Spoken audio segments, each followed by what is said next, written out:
It's not about. It's not merely tariffs, spreadsheets, or treaties. What we're seeing at the moment under this Trump administration is the unraveling of the post-war Atlantic economic diplomacy, um, as Trump, in characteristically theatrical fashion, declares the fresh trade offensive against the European Union. Just weeks after dialing down tensions with China, touting a triumphant trade pact with the United Kingdom, Trump has now turned his ire westwards across the Atlantic, threatening a blanket 50% tariff on EU imports beginning June the 1st. And the announcement has blindsided Brussels, spooked global markets, and reignited fears of an all-out trade war. On Friday morning, yesterday, Trump posted on Truth Social declaring negotiations with the EU a failure and recommending a straight 50% tariff on all goods from the bloc. Later that day, he doubled down from the Oval Office, saying bluntly, "I'm not looking for a deal, we've set the deal." Now, for context, those tariffs would more than double the already punitive 20% Liberation Day tariffs he floated in April and dwarf the current levies on steel, aluminium, and certain car parts. If enacted, the impact could be brutal. Economists at Capital Economics warn that Germany alone could see a 1.7% drop in GDP over 3 years. What's the rationale? Trump cites the US's $236 billion trade deficit with the EU, claiming that Europe unfairly excludes American agriculture and cars while profiting handsomely from exporting its own goods to the US. He's also railed against the so-called non-monetary trade barriers such as VAT systems and digital service taxes, most of which disproportionately affect US tech giants. In short, the Trump logic is, if you don't play the ball, we'll take the bat and smash up the field. This is economic nationalism at its most theatrical and most triumphant and most severe and damaging.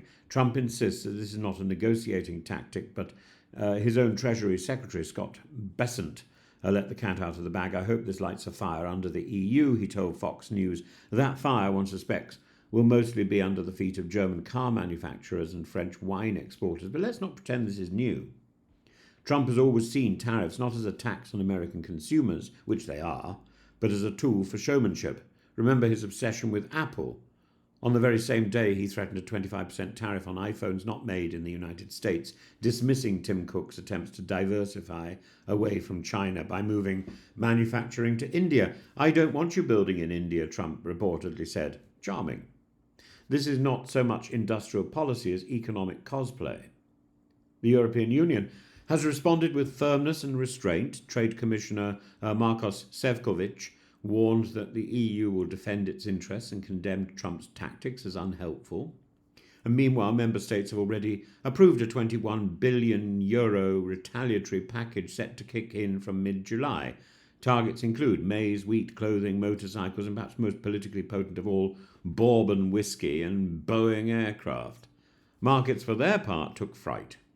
European indices dropped sharply. Germany's DAX fell to 2.4%. France's CAC 40 sank 2.2%. The Wall Street wasn't spared either. The S&P 500 lost 0.7%, and Apple shares dipped by 2.6%. Even the dollar wobbled while the pound soared to a 3-year high against it, a rare Brexit dividend courtesy of Trump.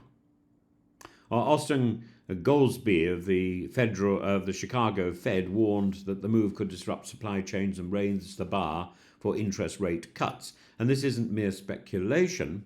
Tariff revenue may have doubled to $15 billion in April, but the broader effect is inflationary and destabilizing, not least for an American economy still running a yawning deficit.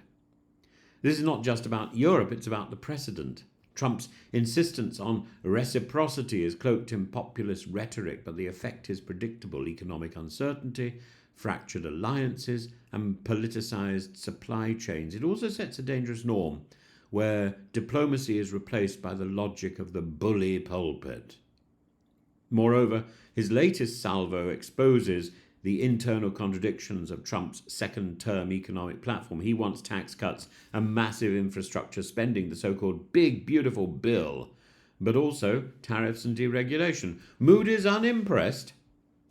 has already downgraded America's credit outlook. And in effect, Trump is betting on an American economy that can simultaneously cut taxes, spend big, and tax imports without triggering inflation or losing investor confidence. It's an economic trapeze act with no net. Trump's 50% EU tariff threat is part bravado, part policy, and wholly destabilizing. It may never fully materialize. Markets have, after all, become accustomed to Trump's bark being worse than his bite. But the fact that it's been issued at all, amid fragile global recovery and volatile supply chains, is cause for concern. If Trump gets his way, he may indeed force European firms to build plants in Ohio or Michigan, but he may also spark inflation, provoke retaliation, and undermine American global leadership, all in the name of fighting a trade deficit that most economists don't consider a problem in the first place. In Hemingway's words, bankruptcy comes gradually, then suddenly. And this could just be the sound of Trump testing the floorboards.